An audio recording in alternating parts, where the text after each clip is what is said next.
BPSC TRE third के लिए science से क्वेश्चन देखते हैं जो हमारे बीपीएससी टीआरई फर्स्ट या टीआरई सेकंड में हुए थे उनसे देखते हैं। इसकी जो व्याख्या है वो इम्पॉर्टेंट है क्योंकि इसकी व्याख्या से ही इस बार प्रश्न बन सकते हैं। सेम क्वेश्चन जैसे रिपीट ना हो तो व्याख्या से क्वेश्चन रिपीट होंगे। व्याख्या को आप देखिए अच्छे से।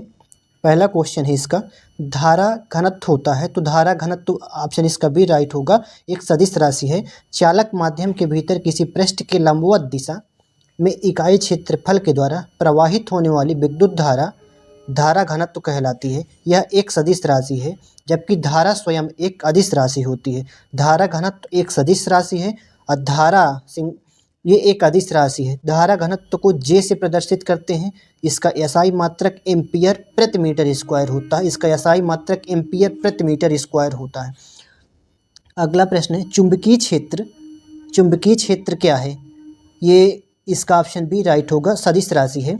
चुंबकीय क्षेत्र एक सदिश राशि है। वैसे भौतिक राशि है जिनमें केवल परिमाण के साथ साथ दिशा दोनों निर्दिष्ट होते हैं और जो योग के निश्चित नियमों के अनुसार जोड़ी जाती है उन्हें सदिश राशि कहते हैं। सदिश राशि के एग्जाम्पल है विस्थापन है, त्वरण है आदि हैं। चुंबकीय क्षेत्र विद्युत धाराओं और चुंबकीय सामग्री का चुंबकीय प्रभाव है। चुंबकीय क्षेत्र की इकाई टेस्ला है। एक टेस्ला एक वेबर प्रति वर्ग मीटर के बराबर होती है। अगला प्रश्न है, एसी करंट को कैसे उत्पन्न करते हैं? तो इसका ऑप्शन जो राइट होगा, ऑप्शन बी राइट होगा, डायनामो द्वारा। एसी करंट को डायनामो द्वारा उत्पन्न किया जाता है। डायनामो या एसी जनरेटर एक ऐसा यंत्र है जो यांत्रिक ऊर्जा को विद्युत ऊर्जा में परिवर्तित करता है। यह विद्युत चुंबकीय प्रेरण के सिद्धांत पर कार्य करता है। विद्युत चुंबकीय प्रेरण के सिद्धांत पर कार्य करता है। जब तारों की एक कुंडली को स्थायी चुंबकीय क्षेत्र में घुमाया जाता है तो उसमें प्रेरित विद्युत धारा उत्पन्न हो जाती है। यह बाह्य परिपथ में एसी भेजता है। अब है चोक कुंडली किसे कहते हैं? विद्युत परिपथ में प्रत्यावर्ती धारा की प्रबलता कम करने वाली कुंडली को विद्युत परिपथ में प्रत्यावर्ती धारा की प्रबलता कम करने वाली कुंडली को चोक कुंडली कहते हैं। अगला प्रश्न है, ट्रांसफार्मर है। यह एक ऐसा उपकरण है जिसके बिना विद्युत शक्ति नष्ट किए हुए प्रत्यावर्ती धारा के विद्युत वाहक बल का मान बढ़ाया या घटाया जा सकता है। यह पारस्परिक विद्युत प्रेरण के सिद्धांत पर कार्य करता है। अगला प्रश्न है, प्रकाश तरंगे किस प्रकार की तरंगे होती हैं? तो प्रकाश तरंगे अनुप्रस्थ तरंगे होती हैं। प्रकाश तरंगे किस प्रकार की तरंगे हैं? तो प्रकाश तरंगे अनुप्रस्थ तरंगे हैं, विद्युत चुंबकीय तरंगे हैं। तो इसीलिए इसका ऑप्शन जो राइट होगा, ऑप्शन इसका डी राइट हो जाएगा। उपयुक्त में से एक से अधिक है। प्रकाश ऊर्जा का एक स्वरूप होता है जो विद्युत चुंबकीय तरंगों के रूप में प्रसारित होता है। विद्युत चुंबकीय तरंगे अनुप्रस्थ तरंगे होती हैं, इसलिए प्रकाश अनुप्रस्थ तरंग है। अनुप्रस्थ तरंगे वे तरंगे होती हैं जिसमें माध्यम के कण तरंग के प्रसार की दिशा के लंबवत कंपन करते हैं। अगला प्रश्न है, निम्नलिखित में से किसके पास उच्च ऊर्जा स्तर और छोटा तरंग दैर्घ्य है? इसका ऑप्शन राइट होगा, ऑप्शन बी राइट होगा, पराबैंगनिक किरणें, अल्ट्रावायलेट रे जो है। पराबैंगनिक विकिरण एक प्रकार का विद्युत चुंबकीय विकिरण है जिसमें दृश्य प्रकाश की तुलना में उच्च ऊर्जा स्तर और कम तरंग दैर्घ्य होता है। यह विद्युत चुंबकीय स्पेक्ट्रम पर एक्सरे और दृश्य प्रकाश के बीच स्थित होता है। यह विद्युत चुंबकीय स्पेक्ट्रम पर एक्सरे और दृश्य प्रकाश के बीच स्थित होता है। अब अगला प्रश्न है, फ़ारेनहाइट पैमाने पर परम शून्य का मान कितना होता है? तो फ़ारेनहाइट पैमाने पर परम शून्य का ताप ऑप्शन सी होगा इसका राइट, -459.4 डिग्री फ़ारेनहाइट है। फ़ारेनहाइट पैमाने पर परम शून्य का ताप -459.4 डिग्री फ़ारेनहाइट होता है। फ़ारेनहाइट मापक्रम का एक ताप मापक्रम है जो 32 डिग्री फ़ारेनहाइट पर जल के हिमांक और 212 डिग्री फ़ारेनहाइट पर जल के क्वथनांक पर आधारित होता है। इन दोनों तापमानों के बीच के क्षेत्र को 180 बराबर भागों में बांटा गया है, अर्थात एक भाग 1 डिग्री फ़ारेनहाइट के बराबर है। अगला प्रश्न है, प्रकाश से है। फोटो इलेक्ट्रिक सेल एक ऐसा उपकरण है जो कि प्रकाश ऊर्जा को विद्युत ऊर्जा में बदलता है। इसका ऑप्शन ए राइट होगा। फोटो इलेक्ट्रिक सेल एक ऐसा उपकरण है जो कि प्रकाश ऊर्जा को विद्युत ऊर्जा में बदलता है। इसे फोटो सेल भी कहते हैं। फोटो इलेक्ट्रिक सेल 3 प्रकार के होते हैं। एक फोटो उत्सर्जक होता है, फोटो प्रवाहकीय सेल होता है, फोटो वोल्टिक सेल होता है। अगला प्रश्न है, अवतल दर्पण द्वारा अवतल दर्पण द्वारा बनाया गया प्रतिबिंब वास्तविक, उल्टा और वस्तु के आकार के बराबर होता है तो वस्तु की स्थिति कैसी होगी? तो वस्तु की जो स्थिति होगी वो वक्रता के केंद्र पर होगी, वक्रता के केंद्र पर होगी। जब किसी वस्तु की स्थिति वक्रता के केंद्र पर होती है तो अवतल दर्पण द्वारा बनाया गया प्रतिबिंब जो होगा वो वास्तविक होगा, उल्टा होगा और वस्तु के आकार के बराबर होगा। जिस गोलीय दर्पण का परावर्तक तल धंसा होता है उसे अवतल दर्पण कहते हैं। अवतल दर्पण को अभिसारी, इम्पॉर्टेंट है, अवतल दर्पण को अभिसारी दर्पण भी कहा जाता है क्योंकि यह अनंत से आने वाले किरणों को सिकोड़ता है। अभिसारी का मतलब अनंत से आने वाले जो रे होती हैं उनको ये सिकोड़ता है। अगला प्रश्न है, दो कैंडेला का एक समदिक सूत्र जिसका प्रकाश फ्लक्स पैदा करता है वह है, तो इसका ऑप्शन राइट होगा। ये सभी जो क्वेश्चन है बीपीएससी टीआरई जो फर्स्ट या सेकंड के हैं उससे हैं, तो इसका ऑप्शन जो राइट होगा, ऑप्शन इसका सी राइट होगा। 8 पाई ल्यूमेन है। ज्योति फ्लक्स चमकदार प्रकाश तरंगों के रूप में निकाय से प्रति सेकंड निकलने वाली प्रकाश ऊर्जा है। इसकी इकाई ल्यूमेन है जिसे एक कैंडला के सूत्र के प्रति इकाई ठोस कोण में निहित फ्लक्स के रूप में है परिभाषित किया जाता है। अर्थात एक ल्यूमेन वह ज्योतिष फ्लक्स है जो एक कैंडेला की ज्योतिष तीव्रता का समदैशिक बिंदु स्रोत एकांक घन कोण में उत्सर्जित करता है। प्रश्नानुसार जो दिया गया है I इक्वल टू है साई इक्वल पूछा है, जहाँ फाई प्रकाश फ्लक्स है। हम जानते हैं कि 4 पाई इंटू आई है तो 4 पाई मल्टीप्लाई 2 इक्वल होगा 8 पाई ल्यूमेन होगा। अगला प्रश्न है, प्रिज्म द्वारा सफ़ेद प्रकाश के परिक्षेपण में कौन सा रंग अधिकतम विचलित होता है? तो वायलेट होगा, बैगनी, ऑप्शन सी राइट होगा। प्रिज्म इम्पॉर्टेंट है, इसको एक बार देख लीजिए अच्छे से। प्रिज्म एक प्रकार का ऑप्टिकल त्रिभुजाकार पारदर्शी आकृति है जो सपाट पालिश सतहों के साथ पारदर्शी होता है। जब सफ़ेद प्रकाश प्रिज्म से गुजरता है तो अपने मूल 7 रंगों में विभाजित होता है। बैगनी है, इंडिगो है, नीला है, हरा है, पीला, नारंगी है, लाल में विभाजित होता है और त्रिभुज के आधार की ओर अपवर्तित होता है। प्रकाश का यह फैलाव उसकी तरंगदैर्घ्य पर निर्भर करता है। जिस रंग का तरंगदैर्घ्य सबसे कम होगा उसका प्रकीर्णन सबसे ज़्यादा होगा। जिस रंग का तरंगदैर्घ्य जो सबसे कम होगा उसका प्रकीर्णन सबसे ज़्यादा होगा तथा जिस रंग का तरंगदैर्घ्य सबसे अधिक होगा उसका प्रकीर्णन सबसे कम होगा। बैगनी रंग का तरंगदैर्घ्य सबसे कम होने के कारण इसका प्रकीर्णन जो है अधिकतम होता है। लाल रंग का तरंगदैर्घ्य सबसे अधिक होता है जिसका प्रकीर्णन सबसे कम होता है। अगला प्रश्न है, एक समान नेत्र, ये भी बीपीएससी टीआरई फर्स्ट का क्वेश्चन है। एक समान नेत्र लेंस की नाभिक दूरी होती है तो इसका ऑप्शन सी राइट होगा, 2 सेमी होगा। एक समान नेत्र की नाभिक दूरी लगभग 2 सेमी होती है। नेत्र लेंस और रेटिना के बीच की दूरी लगभग 2 नेत्र लेंस और रेटिना की जो बीच की दूरी होती है वही लगभग 2 सेंटीमीटर होती है। आपतित समानांतर के द्वारा फोकस पर वस्तु की छवि बनाई जाती है। इसी छवि के रेटिना पर बनने के लिए फोकस लंबाई 2 सेमी के लगभग होनी चाहिए। अगला प्रश्न है, प्रिज्म से गुजरने पर सबसे अधिक अपवर्तित होने वाला रंगीन प्रकाश है तो इसका ऑप्शन बी राइट होगा, बैगनी होगा। व्याख्या देखते हैं, बैगनी रंग का प्रकाश प्रिज्म से गुजरने पर सर्वाधिक अपवर्तित होता है। इसका कारण निम्नलिखित है। बैगनी रंग की प्रकाश की तरंगदैर्घ्य कम होती है। बैगनी रंग के प्रकाश की आवृत्ति सबसे अधिक होती है।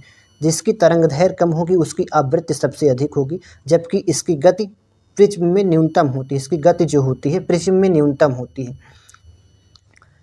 बैगनी प्रकाश की गति न्यूनतम होने से प्रिज्म के कोणीय किनारे प्रकाश को प्रिज्म से बाहर निकलने पर और अधिक मोड़ने का कारण बनते हैं। एक माध्यम से दूसरे माध्यम में प्रकाश के प्रवेश करने और इसके संचारण या दिशा मार्ग में विचलन उत्पन्न होना प्रकाश का अपवर्तन कहलाता है।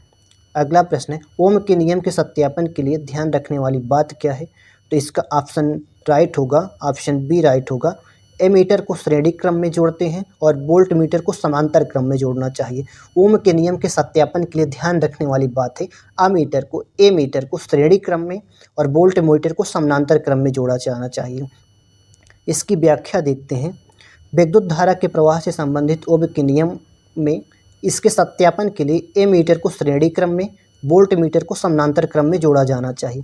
ओम के नियम के अनुसार यदि चालक की भौतिक अवस्था जैसे ताप आदि में कोई परिवर्तन ना हो तो चालक के सिरों पर लगाया गया विभवांतर उसमें प्रवाहित धारा के अनुक्रमानुपाती होता है। B इक्वल आर आई है, B विभवांतर है, I एम्पियर है, R एक नियतांक है जिस पर चालक का प्रतिरोध कार्य करता है। अगला प्रश्न है, विद्युत विभव को मापने के लिए किस उपकरण का प्रयोग किया जाता है? तो ये भी टीआरई फर्स्ट का क्वेश्चन है, तो इसका ऑप्शन डी होगा। विद्युत विभव को वोल्ट मीटर और गैल्वेनोमीटर में मापा जाता है। वोल्ट मीटर और गैल्वेनोमीटर में मापा जाता है। किसी धनात्मक आवेश को अनंत से विद्युत क्षेत्र के किसी बिंदु तक विद्युत क्षेत्र के किसी बिंदु तक लाने के लिए किया गया कार्य W एवं आवेश के मान Q0 के अनुपात को उस बिंदु का विद्युत विभव कहा जाता है। यह एक अदिश राशि, इसका एसआई मात्रक वोल्ट होता है। अगला प्रश्न है, अलग अलग द्रव्यमान की दो वस्तुएं चंद्रमा की सतह के पास स्वतंत्र रूप से गिरने से क्या होगा? चंद्रमा की सतह के पास स्वतंत्र रूप से गिरने से क्या होगा? अलग अलग त्वरण होगा, उनके जड़त्व पे परिवर्तन होगा, किसी भी क्षण एक ही वेग होगा। तो यही ऑप्शन इसका राइट है, ऑप्शन सी जो राइट है, किसी भी क्षण एक ही वेग होगा। अलग अलग द्रव्यमान की दो वस्तुएं चंद्रमा की सतह के पास स्वतंत्र रूप से गिरने के कारण किसी भी क्षण एक ही वेग होगा, क्योंकि गुरुत्वाकर्षण के कारण उनका समान त्वरण होगा।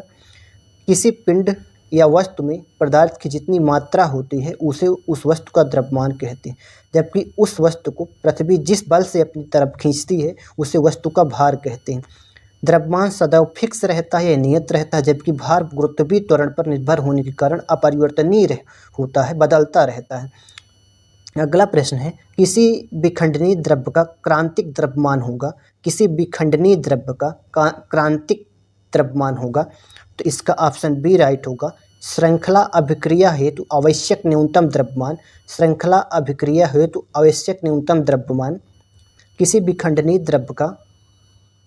किसी विखंडनीय द्रव्य का उसके क्रांतिक आकार के संगत वह द्रव्यमान जो श्रृंखला अभिक्रिया को जारी रखने के लिए आवश्यक होता है क्रांतिक द्रव्यमान कहलाता है। किसी विखंडनीय द्रव्य का क्रांतिक द्रव्यमान श्रृंखला अभिक्रिया हेतु आवश्यक न्यूनतम द्रव्यमान होता है। अगला प्रश्न है, ये सभी देखिए प्रश्न जो आए हैं ये सभी टीआरई के हैं, PPSC school teacher 2023 paper second का शिफ्ट 2 का है ये। स्वतंत्र रूप से पृथ्वी की ओर गिरते हुए पिंड की कुल ऊर्जा होती है। स्वतंत्र रूप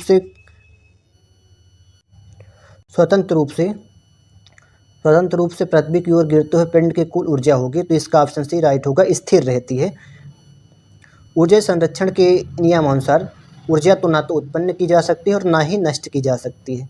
जब कोई वस्तु स्वतंत्र रूप से पृथ्वी पर गिरती है तो उसकी कुल ऊर्जा स्थिर रहती है, क्योंकि जब कोई पिंड विरामावस्था में उच्चतम बिंदु पर होता है तो उसकी स्थित ऊर्जा अधिक और गतिज ऊर्जा शून्य होती है। लेकिन जब यह जमीन से टकराने वाली होती है तो इसकी गतिज ऊर्जा अधिकतम होती है और स्थित ऊर्जा शून्य होती है। इस प्रक्रिया के दौरान कुल ऊर्जा संरक्षित रहती है। इसका एक बार और देखिए, ऊर्जा संरक्षण के नियम के अनुसार ऊर्जा को ना तो न उत्पन्न किया जा सकता है और ना ही नष्ट किया जा सकता है। अतः जब कोई वस्तु स्वतंत्र रूप से पृथ्वी पर गिरती है तो उसकी कुल ऊर्जा स्थिर रहती है, क्योंकि जब कोई पिंड विरामावस्था में उच्चतम बिंदु पर होता है तो उसकी स्थित ऊर्जा अधिक और गतिज ऊर्जा शून्य होती है। लेकिन जब यह जमीन से टकराने वाली होती है तो इसकी जो गतिज ऊर्जा अधिकतम होगी और स्थित ऊर्जा शून्य होती है। इस प्रक्रिया के दौरान कुल ऊर्जा संरक्षित रहती है। अगला प्रश्न है, भू स्थिर उपग्रह घूमता है, तो इसका ऑप्शन राइट होगा स्थिर ऊंचाई पर। ऑप्शन बी राइट है होगा स्थिर ऊंचाई पर पृथ्वी के चारों ओर परिक्रमा कर रहे किसी कृत्रिम ग्रह का वह वृत्तीय पथ जिस पर पृथ्वी के समान ही स्थिर ऊंचाई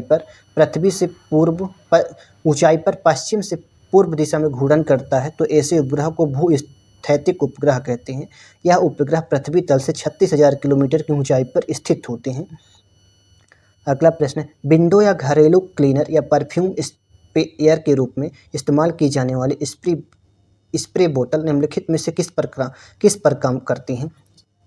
तो इसका ऑप्शन राइट होगा, ऑप्शन बी बर्नौली का सिद्धांत है। व्याख्या देखते हैं इसकी। विंडो या घरेलू क्लीनर या परफ्यूम स्प्रेयर एक प्रकार का कणित्र उपकरण है जो स्प्रे के गठन से तरल के फैलाव की सुविधा प्रदान करता है। यह उपकरण बर्नौली के सिद्धांत पर कार्य करता है। इस सिद्धांत के अनुसार किसी बहने वाले द्रव्य की कुल यांत्रिक ऊर्जा यानी दाब ऊर्जा, स्थित ऊर्जा, गतिज ऊर्जा नियत रहती है, अर्थात जिस स्थान पर द्रव का वेग कम होगा वहाँ दाब अधिक हो जाता है और जिस स्थान पर द्रव का वेग जो अधिक होगा वहाँ दाब कम हो जाता है। अतः किसी स्पेयर में एक क्षैतिज और ऊर्ध्वाधर नली होती है जो एक दूसरे के लंबवत जुड़ी होती है। इसमें पतली वाली नली को पानी में डुबोकर दूसरी में पीछे से हवा वेगपूर्वक प्रवाहित करते हैं, जिसमें क्षैतिज नली के संकीर्ण भाग में वायु के अधिक वेग के कारण दाब घट जाता है और वायु पात्र में नली द्वारा ऊपर चढ़ने लगती है और वायु के साथ मिलकर पानी फव्वारे के रूप में बाहर निकलता है। अगला प्रश्न है, एक व्यक्ति पृथ्वी पर अधिक भार किस स्थिति में धकेल सकता है? तो इसका ऑप्शन जो राइट होगा ऑप्शन बी, खड़े होने की स्थिति में। इसकी व्याख्या देखते हैं। एक व्यक्ति खड़े होने की स्थिति में पृथ्वी पर अधिक वजन दबा सकता है। पृथ्वी पर डाला गया दबाव बल तथा आरक्षित किए गए क्षेत्रफल के अनुपात की स्थिति में जब सतह का क्षेत्रफल कम होगा तो भार अधिक होगा, जब लेटने वाले और बैठने की स्थिति में क्षेत्रफल अधिक हो जाता है और व्यक्ति का भार समान रूप से वितरित हो जाता है, जिससे पृथ्वी पर भार कम लगता है। P इक्वल F/A है, जहाँ P जो है दाब होता है, F बल या भार होता है, A क्षेत्रफल होता है। P इक्वल F/A है। अब ये रसायन विज्ञान से जो प्रश्न बने थे उनको देखते हैं। बीपीएससी तैयारी फर्स्ट सेकंड में प्रश्न है, निम्नलिखित में से किस तत्व की परमाणु त्रिज्या सबसे बड़ी होती है? तो ऑप्शन ए होगा लिथियम की परमाणु त्रिज्या सबसे बड़ी होती है। किसी परमाणु के नाभिक से उसके बाहरी इलेक्ट्रॉन कक्षा के बीच की दूरी को परमाणु त्रिज्या कहते हैं। हाइजेनबर्ग का अनिश्चितता सिद्धांत त्रिज्या का एक सटीक माप प्रस्तुत करता है, जिसके अनुसार दो बंधित परमाणुओं के नाभिक के बीच की दूरी के आधार पर त्रिज्या का निर्धारण करते हैं। बंधन के आधार पर परमाणु की अलग अलग त्रिज्या होगी, इसलिए परमाणु का कोई निश्चित दायरा नहीं होता है। इसलिए परमाणु की कोई भी त्रिज्या उनके द्वारा बनाए गए बंधों पर निर्धारित की जाती है। उपर्युक्त विकल्प लिथियम की परमाणु त्रिज्या 167 pm सर्वाधिक है। अन्य विकल्पों बेरिलियम तथा बोरान की जो परमाणु त्रिज्या है, बेरिलियम की 112 pm है और बोरान की 87 pm। नोट है, फ्रांसियम की परमाणु त्रिज्या 348 पिकोमीटर है तथा हीलियम की परमाणु त्रिज्या न्यूनतम है 0.208 nm है। अगला प्रश्न है, फलों को जबरदस्ती पकाने के लिए निम्नलिखित में से किस गैस का उपयोग किया जाता है? तो जबरदस्ती पकाने के लिए ऑप्शन बी का एथिलीन का उपयोग किया जाता है। फलों को जबरदस्ती पकाने के लिए एथिलीन गैस का उपयोग किया जाता है। एथिलीन गैस एक रंगहीन गैस है जिसका रासायनिक सूत्र CnH4 होता है। इसके संपर्क में आने पर फल पक जाते हैं, क्योंकि एथिलीन हवा में ऑक्सीजन गैस के साथ प्रतिक्रिया करके कार्बन डाइऑक्साइड और पानी बनाती है। ये उत्पाद फल के पकने की प्रक्रिया को तेज करने में मदद करते हैं। अगला प्रश्न है, सोडियम हाइड्रोक्साइड और हाइड्रोक्लोरिक अम्ल की अभिक्रिया से सोडियम क्लोराइड और जल बनते हैं। यह कैसी अभिक्रिया है? यह इसका ऑप्शन ए राइट होगा, ऑप्शन ए राइट होगा, उदासीनीकरण है। अब इसकी व्याख्या देखेंगे। सोडियम हाइड्रोक्साइड और हाइड्रोक्लोरिक अम्ल की अभिक्रिया से सोडियम क्लोराइड और जल बनता है। यह अभिक्रिया उदासीनीकरण अभिक्रिया है, जिसमें अम्ल और क्षार क्रिया करके एक लवण और जल का निर्माण करते हैं। NaOH sodium hydroxide plus hydrochloric अम्ल है। NaCl प्लस H2 है। यह एक उदासीनी अभिक्रिया है। अगला प्रश्न, इमली में कौन सा अम्ल होता है? तो इमली में ऑप्शन बी राइट होगा, टार्ट्रिक अम्ल होगा। अब देखते हैं, सिरका में एसिटिक अम्ल पाया जाता है, सेब में मौलिक अम्ल पाया जाता है, दूध में लैक्टिक अम्ल पाया जाता है, नींबू का रस जो है सिट्रिक अम्ल है, अंगूर का टार्ट्रिक अम्ल होगा। अगला प्रश्न, लोहे की बुरादे में तनु हाइड्रोक्लोरिक अम्ल डालने से क्या होता है? तो इसका ऑप्शन राइट होगा, ऑप्शन ए राइट होगा। हाइड्रोजन गैस और आयरन क्लोराइड का उत्पादन होता है, हाइड्रोजन गैस और आयरन क्लोराइड का उत्पादन होता है। इसकी व्याख्या देखते हैं। लोहे के बुरादे में तनु हाइड्रोक्लोरिक अम्ल मिलाने पर हाइड्रोजन गैस और आयरन क्लोराइड या फेरिक क्लोराइड का उत्पादन होता है। Fe आयरन प्लस हाइड्रोक्लोरिक अम्ल है, तो FeCl2 iron chloride plus H2 hydrogen gas. धातु और अम्ल की प्रतिक्रिया करने पर नमक और गैस उत्पन्न होता है। अगला प्रश्न है, निम्नलिखित में से किसका pH 7 से अधिक होता है? pH मान जो 7 से अधिक होगा, तो इसका ऑप्शन बी राइट होगा। रक्त प्लाज्मा का होगा। मानव रक्त प्लाज्मा का pH मान 7 से अधिक होगा। पानी में घुलनशील पदार्थों की अम्लता या क्षारीयता को मापने का मापक pH मान कहलाता है। pH मान 0 से लेकर 14 तक निर्धारित है। pH मान 7 वाले पदार्थ को उदासीन पदार्थ माना गया है, जबकि 7 से ऊपर वाले पदार्थ को क्षारीय, 7 से कम वाले पदार्थ को अम्लीय प्रकृति के रूप में होते हैं। प्लाज्मा रक्त का अजीवित तरल भाग होता है। यह रक्त का लगभग 60% भाग होता है। प्लाज्मा भोजन तथा हार्मोन का शरीर में संवहन करता है। जो रक्त प्लाज्मा इसका pH मान 7.4 होता है। अब है अगला प्रश्न है, मिट्टी के तेल के बर्तन में बर्फ का एक टुकड़ा डाला जाता है, तो बर्फ के पिघलने पर मिट्टी के तेल की सतह क्या होगी? तो इसका ऑप्शन बी होगा, गिरेगी। मिट्टी के तेल का पानी और मिट्टी का तेल अमिश्रणीय प्रकृति के पदार्थ हैं। फिर भी बर्फ के टुकड़े ठोस अवस्था में को मिट्टी के तेल में डालने पर बर्फ अपने आकार के 3/4 भाग के बराबर तेल को विस्थापित करता है, जिसमें पहले तो तेल की ऊपरी सतह उठती है, परंतु बर्फ के पिघलने और पानी बनने पर पानी ऊपरी सतह को आच्छादित कर लेता है। अमिश्रणीय प्रकृति के कारण ये होता है तथा तेल की सतह का स्तर गिरकर अपनी प्रारंभिक सतह को प्राप्त कर लेता है। अब अगला प्रश्न है, प्रयोगशाला में विकसित हीरे के संदर्भ में हीरे के बीज के रूप में किसका उपयोग किया जाता है? तो ऑप्शन इसका सी राइट होगा, ग्रेफाइट का।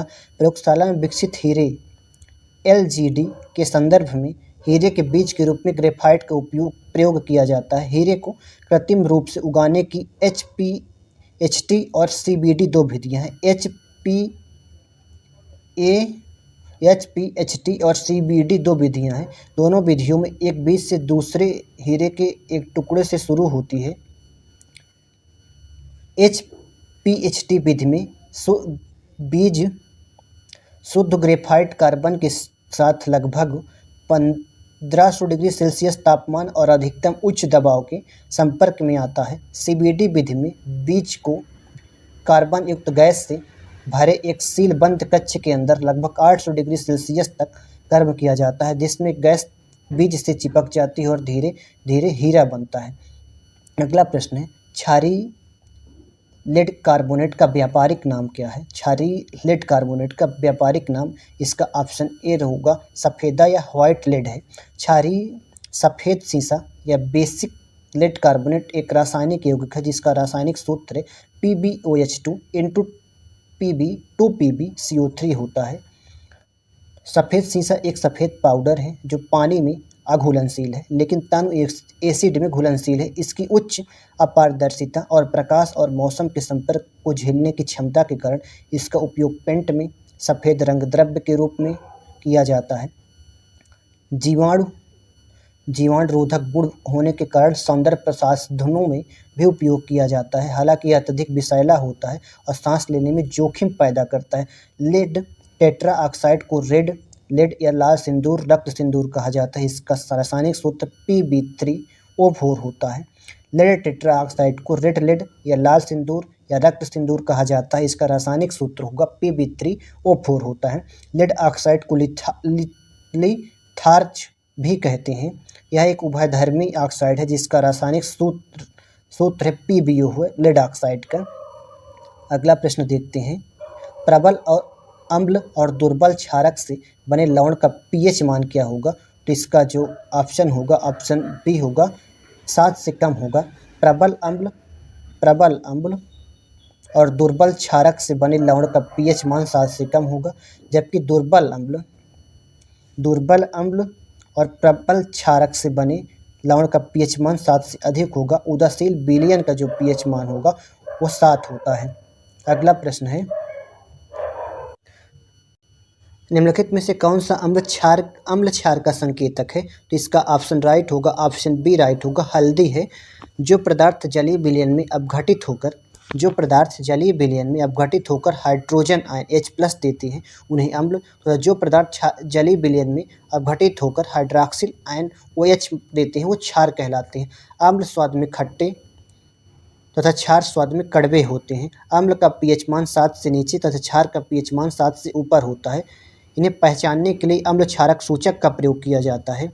अम्ल क्षार के प्राकृतिक सूचक में हल्दी है, लाल बंद गोभी का पत्ता है, गुड़हल का फूल है आदि शामिल हैं। हल्दी पीले रंग की होती है, इसे अम्लीय विलयन में डालने पर यह पीली ही रहती है तथा क्षारीय विलयन में डालने पर यह लाल हो जाती है।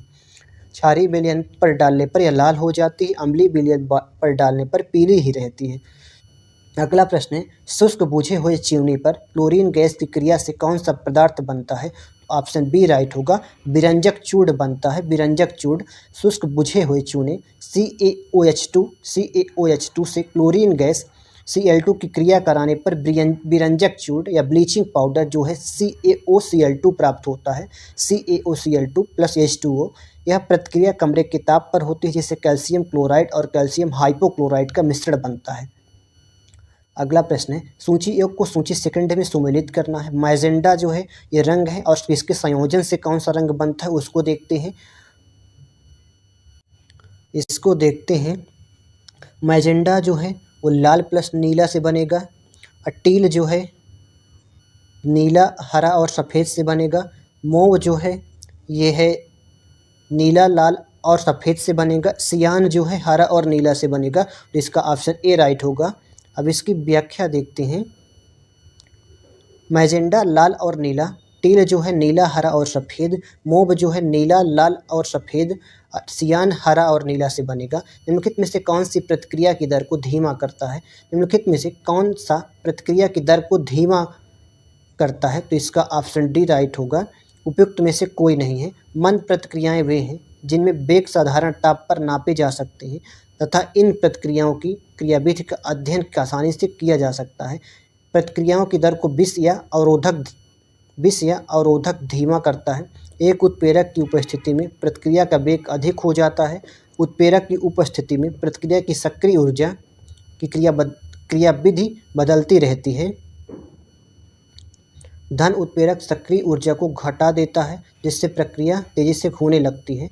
वैसी प्रतिक्रियाएं जिसमें प्रतिकारक एक ही प्रावस्था में रहते हैं समांगी प्रतिक्रियाएं कहलाती हैं। वैसी प्रतिक्रियाएं जिसमें प्रतिकार एक से अधिक अवस्था में रहते हैं विषमांगी प्रतिक्रियाएं कहलाती हैं। अगला प्रश्न है, निम्नलिखित में से कौन सा तरल बिजली का कुचालक है? तो कौन सा तरल जो बिजली का कुचालक है? तो उपयुक्त में से एक कोई नहीं है। नमकीन पानी, संतरे का रस, नींबू का रस बिजली का सुचालक है, और जहाँ इन घोलों में अशुद्धियाँ घुल जाती हैं तो परिणाम स्वरूप विलयन बहुत अच्छी तरह से विद्युत का संचालन करता है।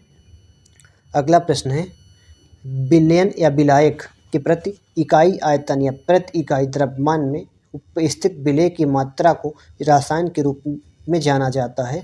विलयन या विलायक के प्रति इकाई आयतन या प्रति इकाई द्रव्यमान में उपस्थित विलेय की मात्रा को रसायन में किस रूप में जाना जाता है? तो इसका ऑप्शन डी राइट होगा, विलयन की सांद्रता के रूप में जाना जाता है। विलयन या विलायक के प्रति इकाई आयतन या प्रति इकाई द्रव्यमान में उपस्थित विलेय की मात्रा को विलयन की सांद्रता के रूप में जाना जाता है। विलयन दो या दो से अधिक पदार्थों का एक समांग मिश्रण है, जिसमें किसी निश्चित ताप पर विलेय और विलायक की अपेक्षिक मात्राएं एक निश्चित सीमा तक निरंतर परिवर्तित हो सकती हैं। अगला प्रश्न है, बुलेट प्रूफ जैकेट बनाने के लिए उपयोग किए जाने वाला फाइबर क्या है? तो केवलर है, इसका ऑप्शन डी राइट होगा। बुलेट प्रूफ जैकेट बनाने के लिए उपयोग किए जाने वाला फाइबर केवलर है। यह एक कृत्रिम रेशा होता है। यह गर्मी का प्रतिरोधी होता है। केवलर मुख्यतः पॉलीएमाइड का कृत्रिम बहुलक है, जिसमें एमाइड समूहों को फेनिलीन समूह द्वारा अलग किया जाता है। निम्नलिखित में से किसकी ऑक्टेन संख्या शून्य होती है? तो इसकी ऑप्शन जो राइट होगा, ऑप्शन ई उपयुक्त में से कोई नहीं। पेट्रोल की गुणवत्ता व्यक्त करने वाला अंक ऑक्टेन संख्या कहलाता है। पेट्रोल जितना अधिक अच्छा होगा उसकी ऑक्टेन संख्या उतनी ही अधिक होगी।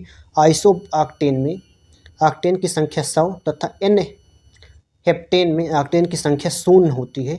अतः विकल्प ई अर्थात उपयुक्त में से कोई सत्य नहीं है। यहाँ अगर ऑप्शन सी में एन हेप्टेन दिया होता तो ऑप्शन सी राइट होगा, लेकिन यहाँ एन ऑक्टेन दिया है इसीलिए इसमें कोई भी ऑप्शन नहीं है। एन हेप्टेन होता उसकी ऑक्सीटेन की संख्या जो ऑक्टेन की संख्या शून्य होती है। अगला प्रश्न है, क्रमिक पोषी स्तर में विषाक्त पदार्थों की सांद्रता में वृद्धि को कहा जाता है? तो ऑप्शन बी राइट है, जैव अवर्धन। क्रमिक स्तर में विषाक्त पदार्थों की सांद्रता में वृद्धि को जैव अवर्धन कहा जाता है। जैव अवर्धन खाद्य श्रृंखला के माध्यम में अनिम्नीकरणीय पदार्थों की बढ़ती मात्रा का संचय है। जैव अवर्धन के प्रमुख कारण अवैज्ञानिक कृषि, कार्बनिक तत्व, औद्योगिक गतिविधियाँ आदि हैं। अगला प्रश्न है, प्रत्येक पोषी स्तर पर गैर अपघटनीय रसायनों के लगातार रासायनिक संचय की प्रक्रिया को किस रूप में जाना जाता है? तो इसका ऑप्शन ए होगा, जैविक आवर्धन के रूप में जाना जाता है। प्रत्येक पोषी स्तर पर बढ़ती मात्रा में खाद्य श्रृंखला में गैर बायोडिग्रेडेबल कीटनाशकों के संचय को जैविक आवर्धन के रूप में जाना जाता है। कीटनाशकों के अवशेषों जैसे गैर बायोडिग्रेडेबल पदार्थों की जीवों द्वारा पचाया नहीं जा सकता, इसलिए वो भोजन के साथ अगले पोषी स्तर के जीवों में चले जाते हैं। अब क्लोरीफार्म क्या होते हैं? तो क्लोरीफार्म जो होते हैं प्राणियों के पाचन नाल में उपस्थित बैक्टीरिया हैं। प्राणियों के पाचन नाल मुख्य रूप से आंत में पाए जाने वाले बैक्टीरिया समूह को क्लोरीफार्म कहा जाता है। जो क्लोरीफार्म बैक्टीरिया भू सतह के जल में, मिट्टी में तथा पौधों पर भी पाए जाते हैं। यह हानिकारक बैक्टीरिया नहीं होते हैं। अगला प्रश्न है, खाने के डिब्बों पर जिंक के बजाय टिन की परत चढ़ी होती क्योंकि? इसका ऑप्शन सी राइट होगा, टिन की तुलना में जिंक अधिक जो है प्रतिक्रियाशील होता है। अगला प्रश्न है, जीव विज्ञान से जो प्रश्न बने थे